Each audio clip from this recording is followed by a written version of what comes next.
Hello everyone, और आज के इस ग्रामर एक्सप्लेनर में सभी का बहुत स्वागत है। अच्छा, क्या हमने कभी ध्यान दिया है कि हमारे आसपास जो कुछ भी है, मतलब लिटरली, चाहे हम किसी चीज को फिजिकली छू सकें या बस फील कर सकें, हर एक चीज का, हर इमोशन का अपना एक नाम जरूर होता है, राइट? बस लैंग्वेज की दुनिया में इसी नाम को हम नाउन कहते हैं। It's that simple.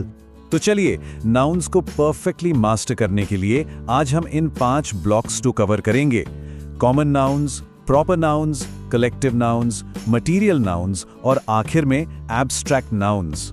Let's get started. Foundation set करने के लिए सबसे पहले एक बेसिक डेफिनेशन देख लेते हैं। नाउन आखिर है क्या? एक नाउन बेसिकली कोई भी ऐसा वर्ड है जो किसी पर्सन, प्लेस, थिंग, क्वालिटी या एक्शन का नाम होता है।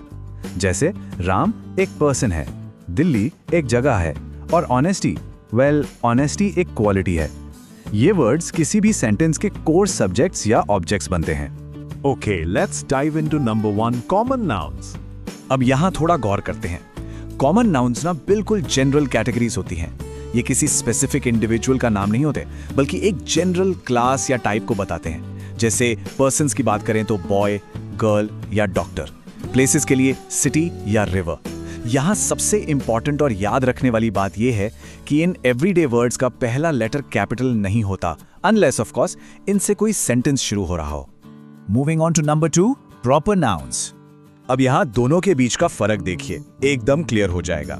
एक तरफ हमारे पास एक जनरल क्लास है, जैसे बॉय, जो ऑफ कोर्स एक कॉमन नाउन है, और दूसरी तरफ एक हाईली स्पेसिफिक नाम है, जैसे सचिन तेंदुलकर, जो एक प्रॉपर नाउन है।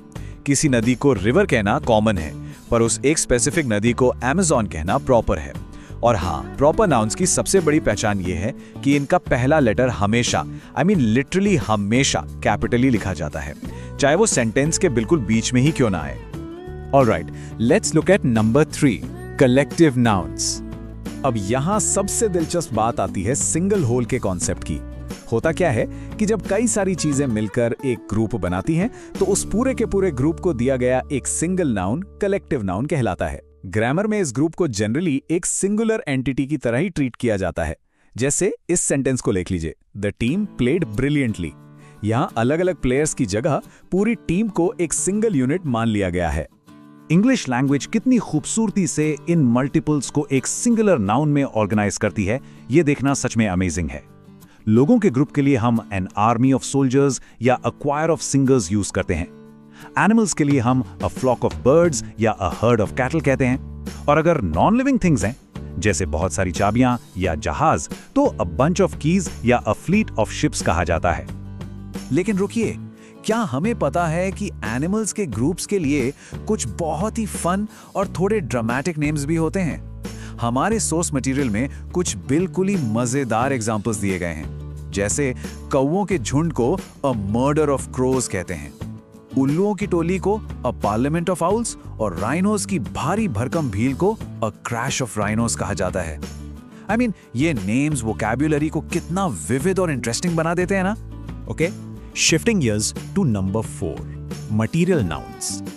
मटीरियल नाउन्स एसेंशियली वो रॉ मटीरियल्स या फिजिकल सब्सटेंसेस होते हैं जो नेचर में मिलते हैं या जिनसे बाकी सारी चीजें बनाई जाती हैं। यहाँ लिस्ट पर नजर डालिए। मेटल्स में वी हैव गोल्ड और सिल्वर।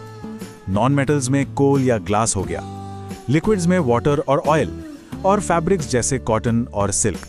ये सभी नेचुरली अकरिंग बेसिक मटीरियल्स इस कैटेगरी में आते हैं। अब यहाँ सबसे क्रूशियल पॉइंट ये है कि मटीरियल नाउन्स आमतौर पर अनकाउंटेबल होते हैं। हम इन्हें नंबर्स में गिन नहीं सकते, राइट?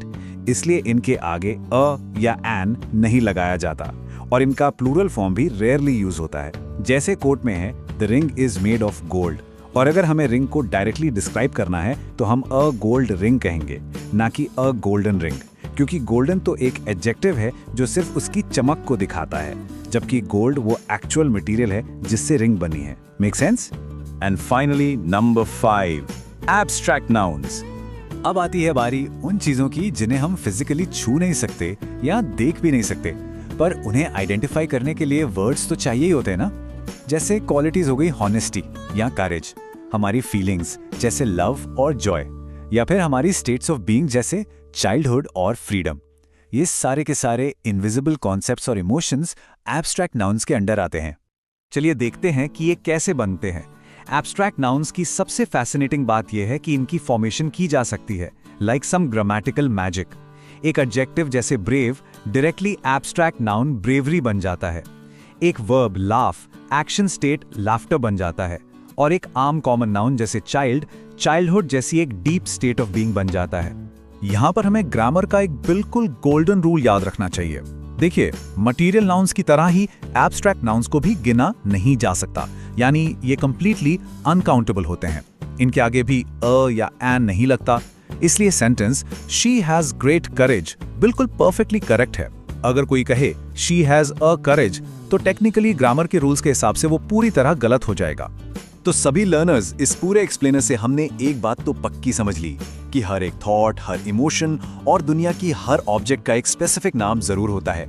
आज के इस सेशन को कंक्लूड करते हुए मेरे दिमाग में एक बड़ा ही इंटरेस्टिंग सवाल आ रहा है। इस एग्जैक्ट मोमेंट को और इस लर्निंग प्रोसेस को डिफाइन करने के लिए कौन सा नाउन सबसे परफेक्टली फिट बैठेगा?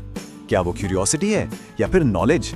अपने आसपास देखिए और अब हर नई या पुरानी चीज को इस नई ग्रामेटिकल लेंस से पहचानने की कोशिश कीजिए। ये ग्रामर की जर्नी सच में बहुत इंटरेस्टिंग है।